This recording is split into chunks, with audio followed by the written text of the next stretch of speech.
So we backed up our argument with Adams. And when we moved into Japan a month or so later, we saw firsthand that we'd been mighty convincing. We saw a lot of this. And some of this. Sort of gave a guy the shakes. That is until he... What happened?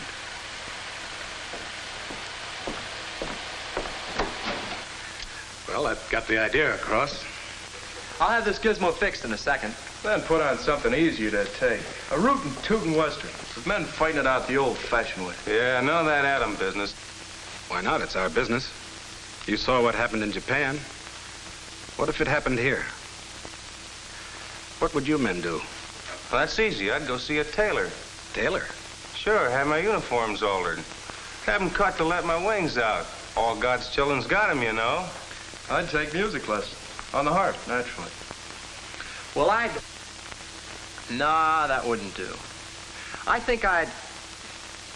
You tell us. Okay. Come on. Learn and live.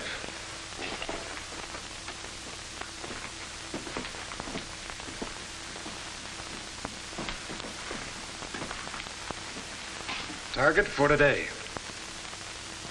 This doesn't represent any place in particular. It's typical, and it's important. For shipping, by both water and by rail. For factories. For its big business. It's the kind of a city an enemy would want to knock out. A spot where he might drop an egg, an atomic egg. What an omelet that'd make. Yeah, with us in it, maybe. But not necessarily. Look, I won't kid you about the A-bomb. I've seen what it can do in Japan, Bikini, and Ewitak. It's deadly. It's like a woman. That I'd have to see. I mean, never underestimate its power. Don't lose your head, use it. Figure that an atomic bomb dropped on a large modern city like this might kill 50,000 people. That figure might be cut down considerably if folks were properly schooled in individual protection. Handle yourself right and you've got a good chance of coming through. Do the wrong things and you've got a future like an ice cube in a hot toddy. Get panicky and get hurt. Forget about such things as the proper outfits to wear. Light, loose clothes to protect you against flash heat. The enemy was thoughtless. He didn't send you a formal announcement of the big blowout. And you're no quick change artist. Suppose you're taken by surprise. And while we're supposing, let's go all the way. Figure that this is the real article, not just a model. And you're there. Okay, you're in this town and you're on it. Making the best of those 3 rights they can't take away from you. You're enjoying life.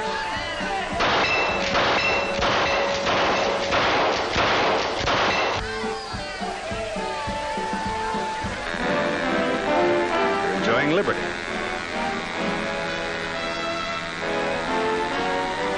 You're pursuing happiness. Whatever shape it comes in.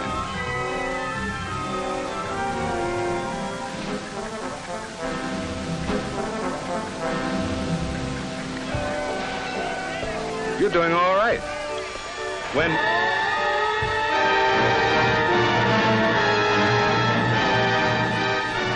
The other guy's around and he means business, so get going. Remember, you're off base. You've just got time to save yourself. Drop whatever you're doing. Find the nearest hole and make like a mole. A subway's okay. Stay out of flimsy buildings. They give bad protection. A basement's fine, preferably under a solid, well-constructed building.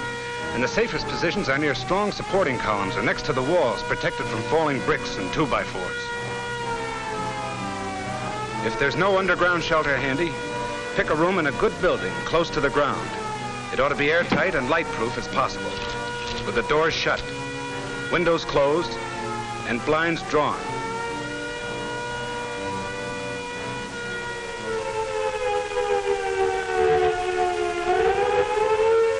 Back in 1940, London survived a terrific blasting from the Nazi bombers. And one of the reasons was that folks did just what I'm telling you now.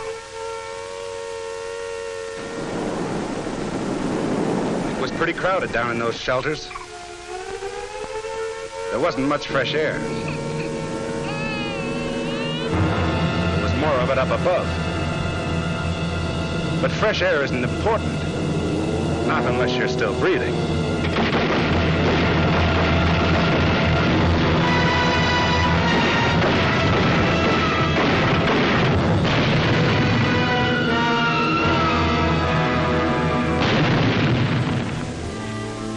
Do what those people did, and you're on the right track. World War II bombs were cream puffs compared to what you may be up against. But the defensive measures are about the same. The blast of an ordinary bomb kills and destroys. An A-bomb's kick is much worse. The old horse and buggy bomb was hot stuff. The A-bomb is hotter, so when you get the warning, don't stop to ask what's cooking. It might be you. The big idea, if you've got time enough to swing it, is to shield yourself by thick, strong, heavy material like reinforced concrete from the A-bomb's blast. And heat. Do that, and you'll also be protecting your hide from its radiations. A lot of people, including you men fairly new to the service, got the notion that radiations are like the double whammy turned on by Evil Eye Flegel, the comic strip character. Irresistible, I mean. Well, you're wrong. They're mighty penetrating and deadly, but they can be stopped. Authorities know exactly what it takes. Just what thickness of steel, concrete, or wood will do the trick. But you're no authority. Even if you were, you haven't got your tape measure or calipers with you. Even if you had them, you wouldn't have time to use them. You're just a guy trying to get along. And fast. A heavy wall between you and the source of the blast will cut off most of the radiation barrage. But you don't know where the source will be. And radiations can scatter and bounce off the air the way a basketball bounces off the backboard. What you want, then, is a spot that shields you above and all around. That's if you can find it without wasting time. Comfortable? Not me. I've been figuring I got caught away from any of the shelters. Out in the open. So what do? Play dead? Right. Or maybe you will be. If there was a ditch handy, you'd flop in it. But there isn't. So hit the dirt, like men did in World War II. Lie flat, face down. Cover the exposed parts of your body. The bomb's flash heat is rugged. Don't get curious and look around. Its light can blind you temporarily. You all with me? Fine. Now we're about as ready as we can be for the fireworks. Bombs away. Just one. I want you to visualize what would happen if the enemy somehow slipped it through our defenses. That it's about as powerful as the ones we used in Japan. And that he wants it to explode about 2,000 feet above the city. Right about here.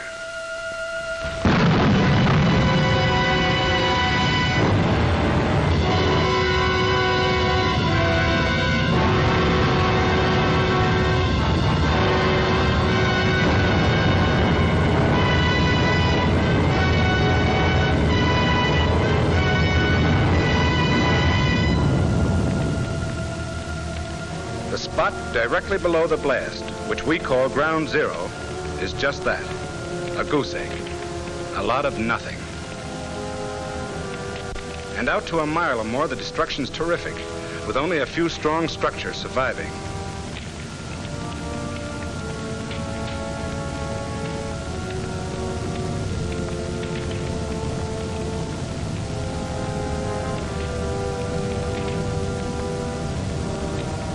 Damage naturally peters out from Ground Zero.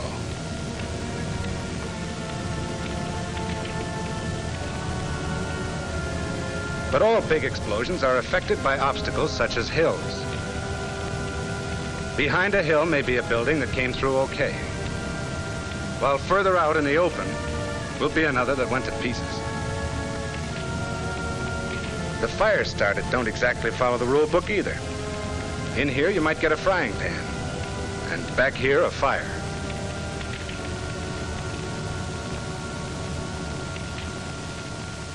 I've got a very messy picture. Me too. And where do we fit into this? You'd be all right if you found a good spot. Underground and reinforced concrete shelters give good protection close to ground zero. Yeah, but what about me? I'm the guy caught out in the open, stretched across Mother Earth's lap. How am I doing? If you were near ground zero, within 3/4 of a mile from it and completely exposed, you'd be a dead duck. A roasted duck. And you'd also get a fatal dose of radiation. So what? Any weapon, even a knotted club, might kill you if you're unlucky enough to be in the wrong place. A safe might fall on your head accidentally. You particular how it happens? But if you were far enough away, you'd come through in good shape. And you'd be over the hump. So far as you're concerned, the bomb shot its big wad of blast, heat, and immediate radiation. It goes on sending out rays and particles, but they're rising harmlessly. In about 2 minutes after the explosion, the area underneath the burst will be free from dangerous radiation. And you can enter it.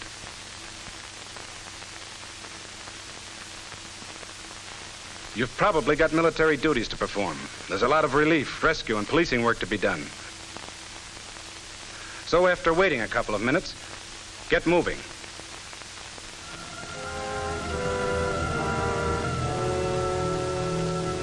Okay, we survived that one. Now let's put ourselves on the spot again. Use our heads and our imaginations a bit more. Because maybe the enemy decides to set off a submarine bomb. Maybe he sneaked it into the harbor on an innocent-looking freighter and planted it underwater. Authorities figured it'd have to be plenty deep for the bomb to do its worst. We're going to suppose it's deep enough. Now, chances are you wouldn't get any warning about this baby.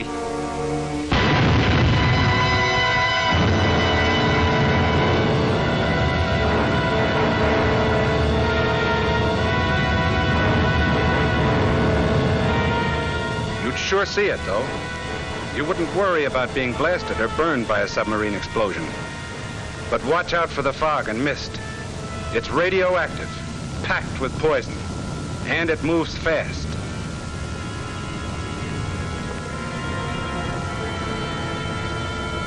If you saw it advancing on you a mile away, you'd have about 30 seconds to take cover. Make for the nearest entrance, but be orderly about it.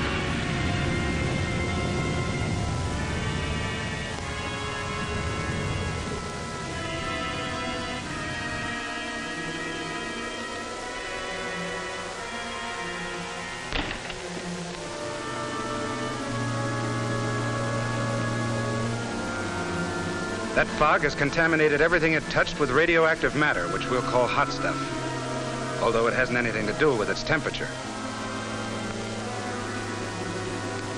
Don't be in a hurry to leave your shelter. Wait till the fog disappears. Then wait a bit longer if you can. It cools off a lot the first few minutes after the blast. Gets less dangerous.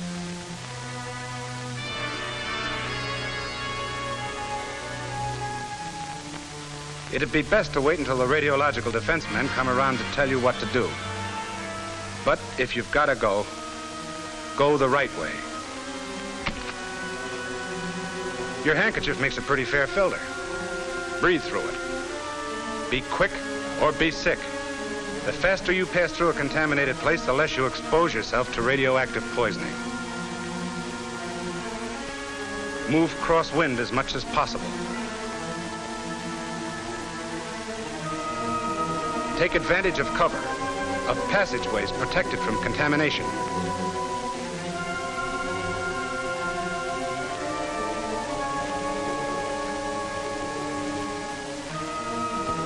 Don't collect souvenirs like watches and coins. They may be hot. You've gotten out of the danger zone. Your head's in its usual place, your skin still fits. You've got your normal quota of arms and legs. Souvenirs, you'll get some real pleasures out of. Sooner or later, you'll run into the radiological defense monitors. They're the detectives of this atomic business. With their instruments, they examine everything for radiation contamination, including you. If your uniforms are hot, they'll end up same as clothes after a skirmish with a skunk. They'll go to the laundry if they're not too hot. Or if they're too badly contaminated, they'll be buried or dumped at sea. And you'll give yourself the soap and water treatment to remove any radioactive stuff you might have collected. From then on, you'll watch your step. First, report to the nearest military officer or organization for instructions. As soon as they tell you to, rejoin your own organization. Your commander, on the advice of the radiological defense people, will tell you which areas are safe to enter and which aren't. They'll also advise them on the food you eat and the water you drink. You'll be careful about getting radioactive material inside you. You can get there by breathing dust, eating, or through breaks in the skin. You'll be told how to prevent overexposure to the stuff. How much of it can a guy stand? How much whiskey will it take to knock a guy in his ear? Why, that depends. It sure does. But the defense people can tell you what the safe limits are.